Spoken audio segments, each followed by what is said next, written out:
Hi, it's Friday, April 24th, which means it is something like the closing in on 50th day of the quarantine, not quarantine, pandemic, and closing in on the 30th day of continuous learning, which was an extra special day today because I got to go and celebrate seniors by putting yard signs in their yards and getting to say hello to them in person from an appropriately socially distanced distance.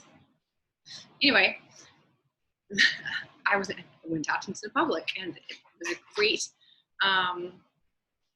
it was great seeing all of them and their families. I got to go to 9 houses, and I wish that I'd been able to go to all 73.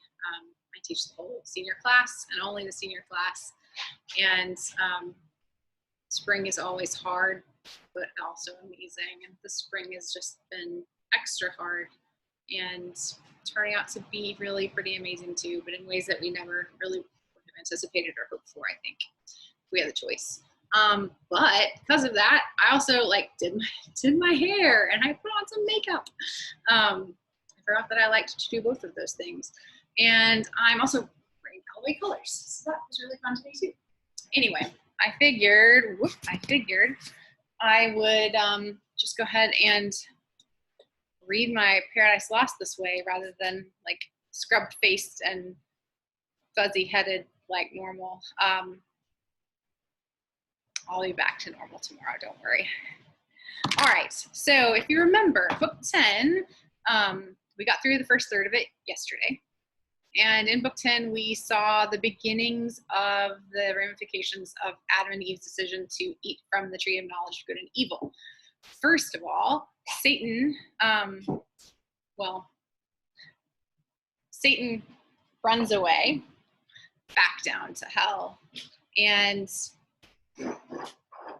the Son goes to dole out the punishment for Adam and Eve. And we're told over and over and over again that the Son is kind and understanding. And of course, we know what happens if you know the story. Eve is cursed, along with all women thereafter, cursed with the pain of childbirth. And also, the serpent, which had walked up or on legs, was cursed to slither on its belly, even though it didn't really have anything to do with the fact that Adam and Eve made that decision, because it wasn't like the serpent tempted them, just Satan in the form of the serpent. So at any rate, after that, we see sin and death build a bridge from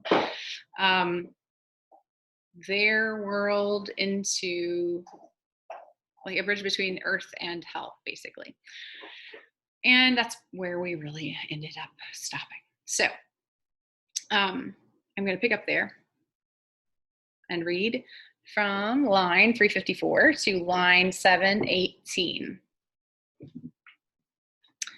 Writing on all the good feelings of the day. There were lots of them, a few tears. Good to see those kids and their families. Okay, I'm gonna go ahead and move on now. 354.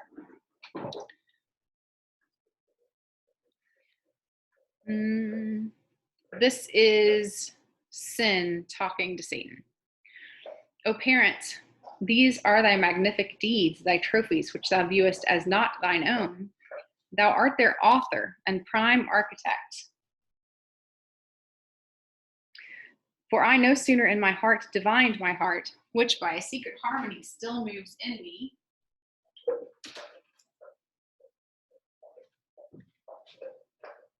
By a secret harmony which still moves with thine, joined in connection sweet, that thou on earth hadst prospered, which thy looks now also evidence. But straight I felt, though distant from thee, worlds between, yet felt that I must after thee with this thy Son. Such fatal consequence unites us three. Hell could no longer hold us in her bounds, nor this unvoyageable gulf obscure detain from following thy illustrious track.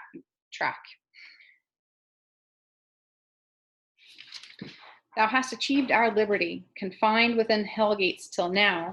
Thou us empowered to fortify thus far, and overlay with this portentous bridge the dark abyss. Thine now is all this world. Thy virtue hath won what thy hands builded not. Thy wisdom gained with odds what war hath lost, and fully avenged our foil in heaven. Here thou shalt monarch reign, there didst not. There let him still victor sway, as battle hath adjudged, from this new world retiring, by his own doom alienated, and henceforth monarchy with thee divide of all things parted by the imperial bounds, his quadrature, from thy orbicular world, or try thee now more dangerous to his throne. Whom thus the Prince of Darkness answered glad. Fair daughter, and thou son and grandchild both, high proof ye now have given to be the race of Satan, for I glory in the name, antagonist of heaven's almighty king, amply have merited me of all the infernal empire that so near heaven's door triumphal with triumphal act have met. Mine with this glorious work, and made one realm, hell and this world, one realm, one continent of easy thoroughfare. Therefore, while I descend through darkness, on your road with ease to my associate powers, them to acquaint with these successes, and with them rejoice. You too this way, among those numerous orbs, all yours, right down to paradise descend. There dwell and reign in bliss, thence on the earth dominion exercise, and in the air, chiefly on man, sole Lord of all declared. Him first make sure your thrall, and lastly kill my substitutes, I send ye, and create plenipotent on earth, of matchless might issuing from me. On your joint vigor now, my hold of this new kingdom all depends, through sin to death exposed by my exploit. If your joint power prevail, the affairs of hell no determinate need fear. Go and be strong. So saying, he dismissed them. They with speed their course through thickest constellation held, spreading their bane. The blasted stars looked wan, and planets struck. Real eclipse then suffered. The other way, Satan went down, the causey to hell gates. On either side disparted chaos, overbuilt exclaimed, and with rebounding surge the bars assailed that scorned his indignation. Through the gate, wide open and unguarded, Satan passed, and all about found desolate. For those appointed to set there had left their charge, flown to the upper world. The rest were all far to the inland retired, about the walls of Pandemonium, city and proud seat of Lucifer, so by illusion called, of that bright star to Satan paragoned. There kept their watch with the legions, while the grand in council sat, solicitous what chance might intercept their emperor sent. So he departing gave command, and they observed. As when the Tartar from his Russian foe by Astrakhan over the snowy plains retires, or Bactrian Sophi from the horns of Turkish crescent leaves all waste beyond the realm of Alajuli,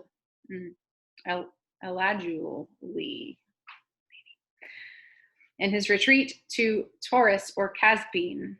So these the late heaven-banished hosts left desert utmost hell, many a dark league, reduced in careful watch round their metropolis, and now expecting each hour their great adventurer from the search of foreign worlds. He through the midst unmarked, in show plebeian angel militant of lowest order passed, and from the door of that Plutonian hall, invisible, ascended his high throne, which under state of richest texture spread at the upper end was placed in regal luster. Down a while he sat, and round about him saw, unseen. At last, as from a cloud, his fulgent head and shape star bright appeared, or brighter, clad with what permissive glory since his fall was left him, or false glitter. All amazed at that so sudden blaze, the Stygian throng bent their aspect, and whom they wished beheld, their mighty chief returned. Loud was the acclaim. Forth rushed in haste the great consulting peers, raised from their dark divan, and with that like joy congratulant approached him, who with hand silence, and with these words attention won.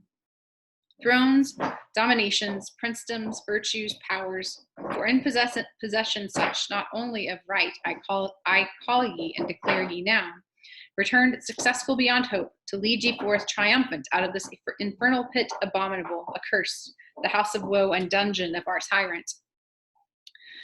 Now possesses lords a spacious world, to our native heaven little inferior, by my adventure hard with peril great achieved. Long were to tell what I have done, what suffered, with what pain voyaged the unreal, vast, unbounded deep of horrible confusion, over which by sin and death a broad way now is paved to expedite your glorious march. But I toiled out my uncouth passage, forced to ride the untractable abyss, plunged in the womb of unoriginal night and chaos wild, that jealous of their secrets fiercely opposed my journey strange, with clamorous uproar, protesting fate supreme. Thence how I found the new created world, which fame in heaven long had foretold, a fabric wonderful of absolute perfection, therein man placed in a paradise, by our exile made happy. Him by fraud I have seduced from his creator, and the more to increase your wonder, with an apple. He thereat offended, worth your laughter, hath given up both his beloved man and all his world, to sin and death a prey, and so to us, without our hazard, labor, or alarm, to range in and to dwell, and over man to rule, as over all he should have ruled. True is, me also he hath judged, or rather me not, but the brute serpent in whose shape man I deceived. That which to me belongs is enmity, which he will put between me and mankind. I am to bruise his heel, his seed, when he is not set, shall bruise my head. A world who would not purchase with a bruise, or much more grievous pain. Ye have the account of my performance. What remains, ye gods? But up and enter now into full bliss. So having said, a while he stood, expecting their universal shout and high applause to fill his ear, when contrary he hears on all sides, from innumerable tongues, a dismal universal hiss, the sound of public scorn. He wondered, but not long had leisure, wondering at himself now more. His visage drawn he felt to sharp and spare, his arms clung to his ribs, his legs entwining each other, till supplanted down he fell, a monstrous serpent on his belly prone. Reluctant, but in vain, a greater power now ruled him. Punished in the shape he sinned, according to his doom. He would have spoke, but hiss for hiss returned with forked tongue to forked tongue. For now we're all transformed alike, to serpents, as all accessories to his bold riot. Dreadful was the din of hissing through the hall, thick swarming now with complicated monsters, head and tail, scorpion and asp, and amphisbaena, dire, cerastes horned, hydrus, and elops, drear, and dipsus, not so thick swarmed once the soil bedropped with blood of Gorgon or the isle Ophiusa, but still greatest, he the midst, now dragon grown, larger than whom the sun engendered in the Pythian veil on slime, huge Python, and his power no less he seemed above the rest still to retain. They all him followed, issuing forth to the open field, where all yet left of that revolted rout heaven fallen in station stood, or just array, sublime with expectation, when to see in triumph issuing forth their glorious chief, they saw but other sight instead, a crowd of ugly serpents. Horror on them fell, and horrid sympathy, for what they saw they felt themselves now changing. Down their arms, down fell both spear and shield, down they as fast, and dire hiss renewed, and the dire form catched by contagion, like in punishment as in their crime. Thus was the applause they meant, turned to exploding hiss, triumph to shame, cast on themselves from their own mouths. There stood a grove hard by, sprung up with this their change. He will who reigns above, to aggravate their penance, laden with fair fruit, like that which grew in paradise, the bait of Eve, used by the tempter. On that prospect strange, their earnest eyes they fixed, imagining for one forbidden tree a multitude now risen, to work them further woe or shame. Yet parched with scalding thirst and hunger fierce, though to delude them sent, could not abstain, but on they rolled in heaps, and up the trees climbing, sat thicker than the snaky locks that curled Megara. Greedily they plucked the fruitage fair to sight, like that which grew near the bituminous lake where Sodom flamed. This more delusive, not the touch, but taste deceived. They, fondly thinking to allay their appetite with gust, instead of fruit, chewed bitter ashes, which the offended taste with spattering noise rejected. Oft they essayed, hunger and thirst constraining, drugged as oft, with hatefullest disrelish, writhing their jaws, with soot and cinders filled. So oft they fell into the same illusion, not as man whom they triumphed once lapsed. Thus were they plagued and worn with famine, long and ceaseless hiss, till their lost shape permitted, they resumed, yearly enjoined, some say, to undergo this annual humbling certain numbered days, to dash their pride and joy for man seduced. However, some tradition they dispersed among the heathen of their purchase got, and fabled how the serpent, whom they called Ophion, with Eurynome, the wide encroaching Eve, perhaps, had first the rule of high Olympus, thence by Saturn driven and Ops, ere yet Dictaean Jove was born. Meanwhile, in paradise, the hellish pair too soon arrived. Sin there in power before, once actual, now in body, and to dwell habitual habitant. Behind her, death, close following pace for pace, not mounted yet on his pale horse, to whom sin thus began. Second of Satan sprung, all-conquering death, what thinkest thou of our empire now? Though earned with travail difficult, not better far than still at hell's dark threshold to have sat watch, unnamed, undreaded, and thyself half starved. Whom thus the sin-born monster answered soon. To me, who with eternal famine pine, alike is hell or paradise or heaven, there best where most with ravin I may meet, which here, though plenteous, all too little seems to stuff this maw, this vast, unhide-bound corpse. To whom the incestuous mother thus replied, Thou therefore on these herbs and fruits and flowers feed first, on each beast next, and fish and fowl, no homely morsels. And whatever thing thy scythe of time mows down, devour unspared, till I in man residing, through the race, his thoughts, his looks, words, actions, all infect, and season him thy last and sweetest prey. This said, they both betook them several ways, both to destroy, or unimmortal make all kinds, and for destruction, to mature sooner or later, which the Almighty seeing from his transcendent seat, the saints among, to those bright orders uttered thus his voice. See with what heat these dogs of hell advance to waste and havoc yonder world, which I so fair and good created, and had still kept in that state, had not the folly of man let in these wasteful furies, who impute folly to me. So doth the prince of hell and his adherents, that with so much ease I suffer them to enter and possess a place so heavenly, and conniving seem to gratify my scornful enemies, that laugh, as if transported with some fit of passion. I to them had quitted all, at random yielded up to their misrule. And now not that I called and drew them thither, my hellhounds, to lick up the draught and filth which man's polluting sin with taint hath shed on what was pure, till crammed and gorged, nigh burst with sucked and gutted offal, at one sling of thy victorious arm, well-pleasing Son, both sin and death and yawning grave at last, through chaos hurled, obstruct the mouth of hell forever and seal up his ravenous jaws. Then heaven and earth, renewed, shall be made pure to sanctity that shall receive no stain. Till then, the curse pronounced on both proceeds. He ended, and the heavenly audience loud sung hallelujah, as the sound of seas, through multitude that sung. Just are thy ways, righteous are thy decrees on all thy works. Who can extenuate thee? Next to the Son, destined restorer of mankind, by whom new heaven and earth shall to the ages rise, or down from heaven descend. Such was their song, while the Creator, calling forth by name his mighty angels, gave them several charge, as sorted best with present things. The sun had first his precept so to move, to shine, as might affect the earth with cold and heat scarce tolerable, and from the north to call decrepit winter, from the south to bring solstitial summer's heat. To the blank moon her office they prescribed, to the other five their planetary motions and aspects in sextile, square, and trine, and opposite, of noxious efficacy. And when to join in synod unbenign, and taught the fixed their influence malignant when to shower, which of them rising with the sun or falling should prove tempestuous. To the winds they set their corners, when with bluster to confound air sea and shore, the thunder wind to roll with terror through the dark aerial hall.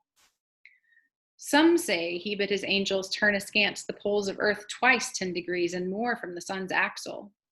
They with labor pushed oblique the centric globe. Some say the sun was bid turn reins from the equinoctial road like distant breadth to Taurus with the 7 Atlantic sisters and the Spartan twins up to the tropic crab, thence down amain by Leo and the Virgin and the scales as deep as Capricorn, to bring in change of seasons to each clime. Else had the spring perpetual smiled on earth with verdant flowers, equal in days and nights, except to those beyond the polar circles. To them day had unbenighted shone, while the low sun, to recompense his distance, in their sight had rounded still the horizon, and not known or east or west, which had forbid the snow from cold Estota land, and south as far beneath Magellan.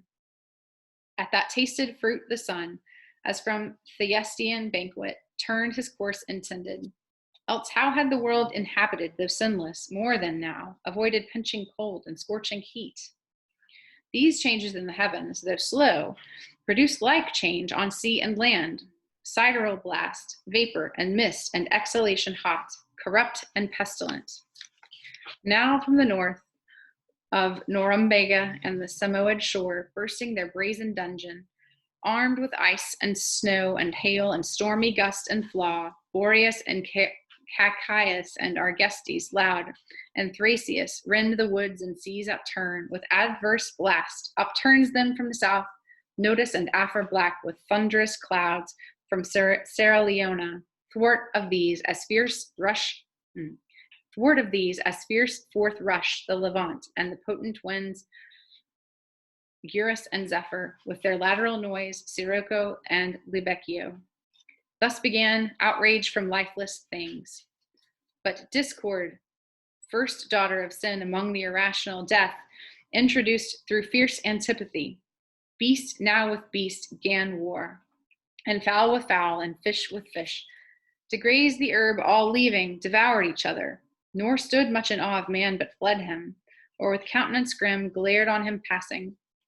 These were from without the growing miseries, which Adam saw already in part, though hid in gloomiest shade, to sorrow abandoned, but worse felt within, and in a troubled sea of passion tossed, thus to disburden sought with sad complaints. All right, so we're getting up to the part that I thought we were going to start with yesterday. I'm not sure that it's clear or not, but there are chunks of this that I have not read for like in 10 years, nor glanced at. So we are getting ready to finally hear from Adam and Eve reflecting on their state. And we'll finally get to the moment where we need the signal for Frankenstein. If it had happened today, I probably would have been feeling like ridiculous enough to have disrupted Milton entirely and made up some probably ludicrous signal. Anyway, right. So we see Satan in hell and like sneaking in. So his people don't know that it's him originally, don't even see him there, and sort of spies on them, finally like takes the throne, which is like actually a throne. And suddenly we have this like world where you've got like a universe where you've got this like alternate monarch and an alternate empire. So it's clear that the legions of angels that followed Lucifer, were not just sitting there twiddling their thumbs while he was gone. He, of course, like totally exaggerates all of the effort that it took him to get his work done and his like travel from hell up to earth. And eventually we see like sin and death get to earth itself. Before then, though, the moment that Satan finishes his speech and expects a bunch of applause, he hears instead a hiss, as every entity in hell was turned into a serpent. And I hope that it came through, but so much S consonants throughout that entire section of the middle third of book 10. And finally, we get a little description of what happens on earth once sin and death arrive there. It becomes clear that not only are Adam and Eve impacted, but everything on earth is impacted because sin and death are now able to inhabit earth. And eventually that turns everything against itself. And you see a bunch of tumult and war, which God says, like, the sun will end when he goes and shuts the gates of hell forever and makes like the makes everything I don't know, I'm having trouble like articulating this. He changes the circumstances of existence writ large in such a way that earth can be made pure again. And because hell's gates will have been closed forever, no tempter will be able to infiltrate, neither will sin or death. And then we ultimately end up prepared to hear from Adam and his self-reflection, the stuff that I got so like into my feelings about yesterday before I began. Anyway, that'll be for tomorrow, where I'll be back in my normal pandemic garb of some sort of t-shirt and leggings or sweatpants, no makeup, and maybe my hair will be brushed. We'll see then. Anyway, until then,